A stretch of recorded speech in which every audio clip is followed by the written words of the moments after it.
District of Conservation is sponsored by the Committee for a Constructive Tomorrow, better known as CFACT. To learn more about our sponsor, head over to cfact.org. Thanks for listening to the program. Welcome to District of Conservation. I am your host, Gabriella Hoffman. This podcast offers a sober examination into all things hunting, fishing, shooting sports, energy, environment, and the public policy surrounding it. And this podcast also specializes in original interviews that you won't hear elsewhere. Here's what I have for you today. Back on the show, Luke from IOTR to break down what his organization is doing after a very exciting 2024 victory in Florida with the right to hunt and fish, and kind of what his views are into the incoming Trump administration. Luke, we're going to put out your episode on Monday, Inauguration Day. I think that's perfectly timed.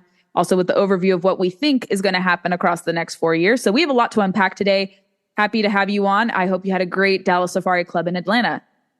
Yeah, it's so great to be back with you. And in a new year with new opportunities to continue to fight for what we love, which is the outdoors and the opportunity to be a part of the movement to forever protect fishing, hunting, and conservation in America. And just on your brief introduction, I think the optimism that exists out there in our community couldn't be higher at any time in my career, for sure. Now, with the new Trump administration, friends and allies coming into positions of power to help us really establish what I believe to be traditions that America needs and deserves to continue, which are the outdoor traditions of hunting, fishing, and conservation as we know it.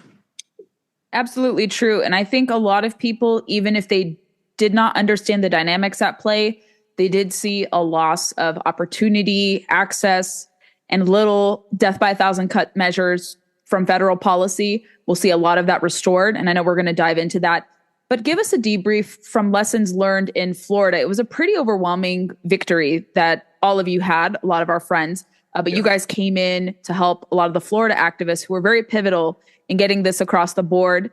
So taking that victory, how are you guys going to apply that template going forward? You have a lot of target states in 2025, and I know you're going to be very involved in some newsmaking stuff and opportunities federally too, kind of shaping what policy looks there, definitely having a seat at the table. But what does the right to hunt and fish look like going forward? Is there momentum to keep with number 24, building up states number 25 and beyond? Are we going to see half the country adopt right to hunt and fish amendments in 2025? What is your overlook? Yeah, so a couple of really important things to understand is, number one, I think not our words, but multiple people who have taken a look at the Florida victory that we had with Amendment 2, which was forever protecting the right to hunt and fish by enshrining it in the state constitution in Florida, making it the 24th state, as you said, to adopt those protections. People have said it's probably the most important victory that we've achieved in the hunting, fishing, conservation, and 2A space in potentially the last 20 years. That was Dana Lash who said that when she had me on her program a couple of weeks after the victory. Excellent. And I think Dana's the momentum, great. Yeah, and the momentum and the excitement that's building behind this in our community, I think, is a much-deserved victory, and one that I think we can learn a lot from.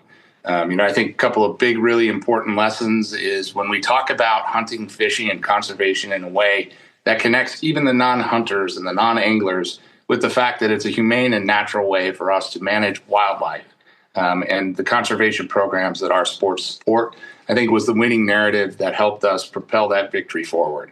Not only a victory to protect what we love to do, but even people who may not hunt or fish, they saw the importance of it. We cracked the numbers when we got done with the effort there. Again, over 60 partner organizations. It wasn't just IOTR out there. We had an incredible coalition of groups that worked with us, including Travis Thompson from All Florida, Mike Elfenbein from the Isaac Walton League, and over 60 groups that came together and said, let's get this done in Florida.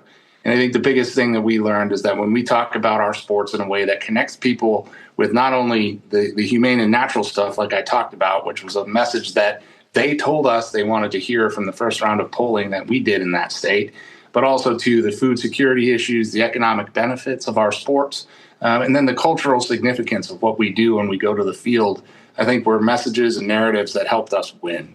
And I think the most important thing that I can stress, and I continue to talk about this to all of our partners, is that the importance of groups like ours, seeing non-hunters as potential allies and not adversaries, that when we talk about our sports in a way that connects them with the benefits that we just discussed, it's a winning recipe and one that we hope to replicate in multiple states. And yes, it is our goal to see 25 plus states adopt a constitutional right to hunt and fish in 2025 and beyond.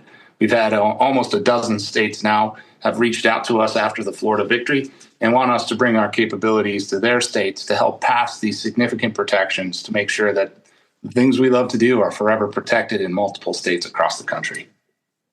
That's excellent. Good news. What state do you think is going to be the most feasible to pass this? I know South Dakota should be a shoo-in, and there's a couple like Missouri should also be really easy to pass this with like their I don't know if they have veto-proof majorities, but like easy red states, you would think. But where are you guys thinking practically in the next 4 to 6 months you'll see some sort of advancement maybe towards a 25th, or even Ohio? I forgot Ohio, but that should be an easy shoo-in. But any of those three, you think it's feasible to pass this? You think the legislatures will have an appetite to do so?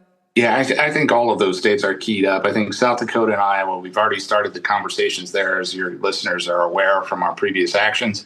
Ohio, I think, is keyed up to take this action. We've already spoken to the key leaders there. They've had some change in their state house where it kind of languished last session. That won't be a problem there this year. We've also had outreach with West Virginia, Missouri.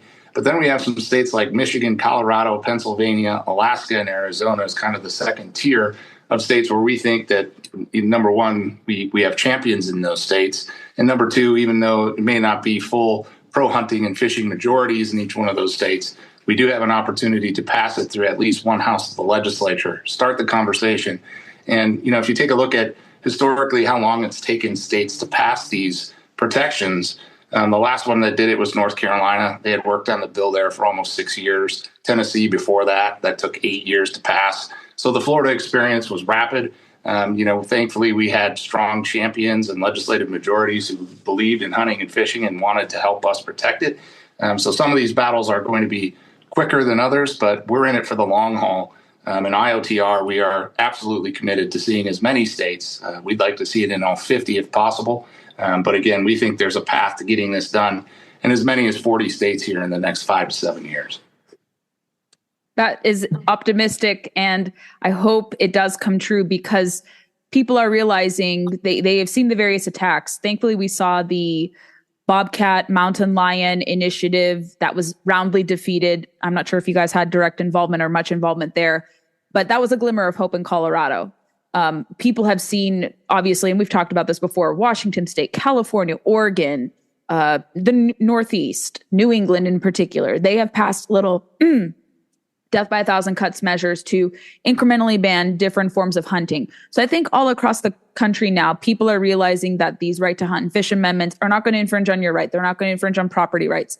They're not going to mean that you can commit egregious wildlife acts, criminal acts, and get away with it. That's not what happens. I think maybe you guys would be curious to commission a study or something showing that how law-abiding behavior, license sales has gone up under right to hunt and fish amendments. I think there is anecdotal evidence to support that. Like I see that in Virginia, that in states where you see the amendment already in play, you see more and more participation in the great outdoors, which I think is not coincidental. I think it's probably correlated somehow to that, but it would be really interesting to see if we do see that kind of causal positive relationship where you have the amendment and you see corresponding increase in participation.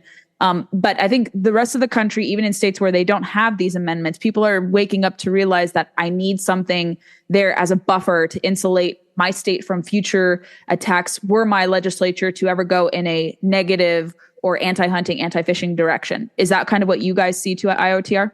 For sure. And I think what you said about the study, I think it puts all of us who love to hunt and fish, who actually participate in these sports, it puts us on notice, right, that when these things are placed on the ballot, people are paying attention to our sport in a way like they never have before. And I think it brings out the best actors in all of us, right? Especially when we're trying to bring new people into the outdoors. My experience has been we've had over 20 people, first-time hunters, be it kids or adults who were never raised in a hunting family, have come to my farm and experienced the great outdoors in its purest. And I think that's when we're on our best behavior is in those experiences when we're taking people who have not experienced hunting and fishing to the outdoors. And I really think that that's when we are at our best. And I look forward to continuing those experiences as we push out at IOTR. to get as many states as possible to forever protect fishing and hunting rights so that these traditions can be continued. I think we're going to see that appetite also translate federally, because I think at the time when I released this episode, Luke, we already probably will have the Interior Secretary designate. Yes. Doug Burgum probably confirmed. His confirmation hearing, I believe, is slated for tomorrow, the 14th or 15th, one of these upcoming days. And we'll probably know by next week when he's confirmed. I don't see any obstacles to his approval. He's pretty well received, I think, by bipartisan members of Congress. He's definitely going to, I think, restore order at Department of Interior after 4 years of Deb Haaland, of this anti-hunting, no net loss kind of disregard. We're going to see a steering away kind of from this climate posturing that came to dominate even something as simple as wildlife management. And a lot of people, even climate activists who travel with us in the hunting and fishing space, even they were seeing the negative repercussions of that kind of posturing and even criticize that as well. So what are you looking forward to, or what are you looking at with the potential confirmation, likely confirmation rather, of Doug Burgum as Interior Secretary? Those similar kind of reassurances? Do you think Department of Interior is going to go back to kind of this normalcy that we expect from land managers? I mean, they're obviously going to prioritize energy production, but everyone forgets that conservation is at the core of the Department of Interior too. Yeah, no, I mean, I think absolutely with someone like Doug Burgum, who's not only a lifelong hunter and angler, but somebody who understands the value of conservation at its core, that without these outdoor activities that fund a large percentage of conservation programs, be it wildlife management, sustainable wildlife habitat, all the other things that are attached to the North American conservation model, I think hunters and anglers can take a sigh of relief that we have someone who's not going to be attacking us, right? What we saw, and you and I have talked about it on this program before, is the Department of the Interior under the Biden administration that was trying to take away lead bullets and hooks, banning access to millions of acres of federal public lands, trying to take conservation access and easements away from the people who pay for these programs. So I think we're going to have a true champion in Doug Burgum in the Department of the Interior, somebody that we look forward to work with to bring some common sense back to the programs and policies that largely hunters and anglers and Second Amendment advocates pay for through our dollars, not only at the federal level, but at the state level as well. It is helpful, and maybe I'm biased in my thinking. He is Western oriented, so Trump is keeping with tradition to have someone kind of the West at the helm of the Interior Department. He's also a sportsman. We know that. Some positions on the energy side have been controversial, but I don't think he's going to be advancing that. He was never a net zero proponent, really, in the vein of getting rid of fossil fuels and how that plays into something that everyone forgets and doesn't know about. And I think he's going to help. I mean, obviously, with the energy, you guys don't really tackle the energy question, but your long storied, political experience, you care about this and you see the connection too. When we're going to see the spigot of energy development that's reliable, safely, and sustainably produced here, people forget that there's the Land and Water Conservation Fund, which funds a lot of public land opportunities, outdoor recreation, repairing of roads, maintenance of such.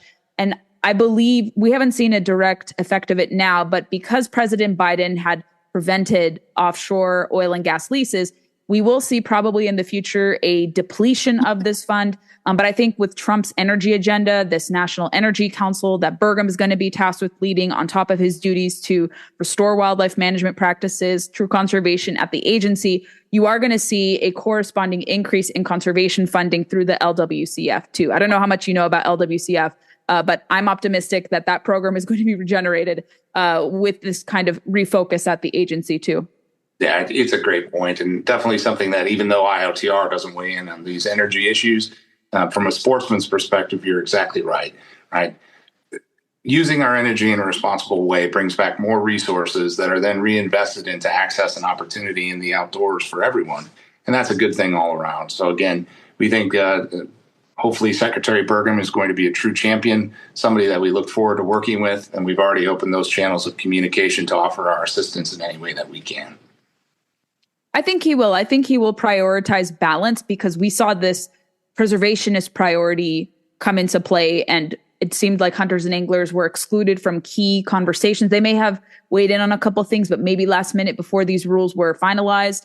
So a lot of people felt very slighted. So I think he's going to be a better partner and steward of this really big position and this task at hand to manage millions upon millions of public land acres, public waters, promote access. And so I think we're going to see the return of a lot of Trump 1.0 into Trump 2.0 Interior Department. And also, if people, aren't so certain about Doug Burgum, the person who's going to be his deputy is Catherine McGregor, who was David Bernhardt's undersecretary. So she's coming back in as deputy secretary. She was phenomenal. Florida friends will know who she is. She has a lot of credibility, very serious policy person. So she will probably get Doug Burgum up to speed on things, help him learn the lay of the land at the agency. So we know that from top to bottom, a lot of political appointees are going to be standing for our interests all across the board, I think. Without a doubt. And, that's, I think, one of the biggest victories of the Trump landslide was 18,000 political appointees are moving out of Washington, hopefully, and taking their policy agenda with them and being replaced by people who have common sense, who hunt, fish, who understand the importance of conservation, people who've showed it under multiple administrations that are pro-hunting and fishing.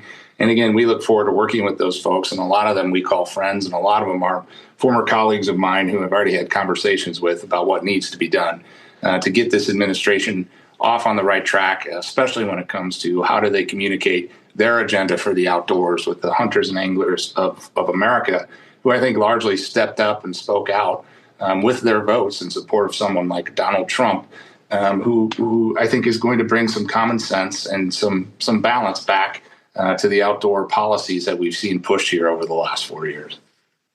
I think with Trump liking to do these kind of public displays of support, I don't know if he would go hunting or fishing, but wouldn't it be great if he went into the field at least to observe what happens somehow in fishing or hunting? Like that would be super effective, and he could really make a play for people, hunters and anglers in particular, who may be not so clued in on like where he stands or what his policies are. And I mean, he's talked about the lead prohibition effects all the time, but it would be kind of nice to see him in the field. He doesn't have to go crazy with doing these activities, but maybe doing like, I don't know, some sort of demonstration or visiting a national park or meeting with stakeholders like your organization for some sort of wildlife demonstration, something really cool. Like, I hope he does do that. 'Cause like he did it with McDonald's. He did it with the garbage truck. Mm-hmm. He's bound to do something, I think, with sportsmen and women. I hope he does. I think it's a great idea, and we would welcome that. Again, I think we're going to have a true ally and friend and a champion who we've seen from his first administration there. But I think stepping out and really coming out and embracing the outdoor community, I think would be a really smart move, not only politically, but also help generate even more interest behind the policy agenda that he's pushing for America. Yeah, and I think Burgum and his cohorts are going to probably use social media to highlight hunting and fishing more. I would like to see that. And I know whoever he's going to bring on hand for digital work will probably like emphasize that he is a sportsman. He should really hone in on that because it's going to make people understand interior, what its functions are beyond the energy production side. And if he humanizes himself and him being a sportsman, I think it's really going to bring in people in terms of empathy and pathos and really get people to understand like he's one of us. He understands what we want. He understands how to manage, vast tracts of land, increase access, things of that sort. So it's going to be good to have someone who truly is representative more so than his predecessor of sportsmen and women, because we are the largest drivers of conservation. You don't have someone at the helm of that at Interior. You see this mismatch and you see this kind of discombobulation that we saw the last 4 years. So I'm excited for normalcy to return. And I think you are too. Amen to that. What related to IOTR, you guys are obviously working with Dan Cabela at his TV program. Have those episodes premiered yet? So it's The Hard Truths of Conservation that is sponsored. Dan is the host of that show. It's on the History Channel right now. They reach over 50 million people across the globe with their message about hunting and fishing being true conservation. We are honored to be partnered with them and the Cabela's Family Foundation. We actually were in Kodiak, Alaska. I think you saw some of that. I may have come on your program and talked about the project up there. But that will be coming up here in Q2 with their new program as it launches. And we couldn't be more excited about this partnership with Dan and the Cabela's family, really getting in the field, doing hands-on conservation and showing again and again that it is us, the hunters, the anglers, the that we are the true conservationists here, not only in America, but across the globe as well.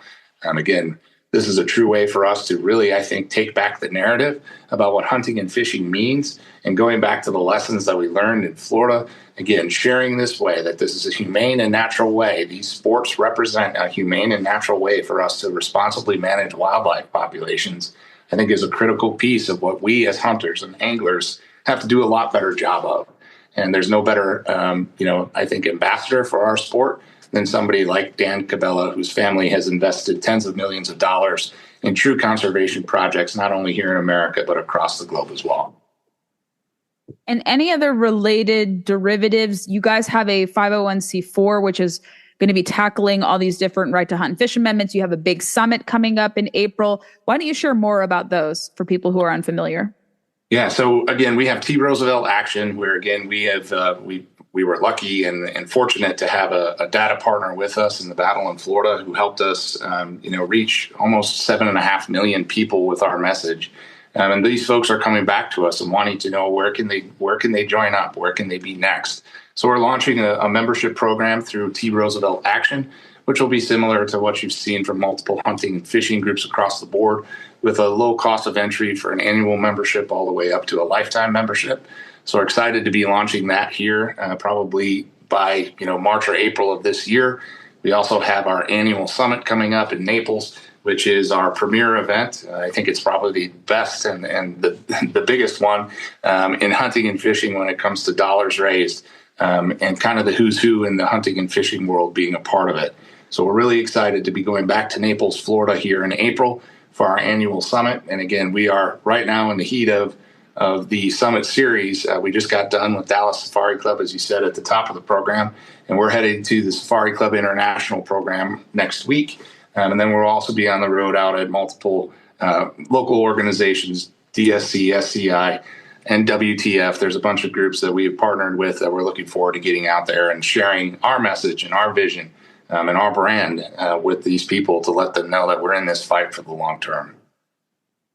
You guys are critically important and have really shown how effective and creative you are. And I've said this before when I've had you on, I highly recommend everyone follows Luke, IOTR, all the derivatives, the people affiliated with you guys, because you're doing something, not only just talking, you're also walking the walk and really having victories, not just, social media victories, but you actually are getting legislative victories and wins at the ballot box and helping to change the narrative through collaborating with folks like Dan Cabela. So I recommend everyone follow IOTR and their great work, because it's a very exciting time for conservation.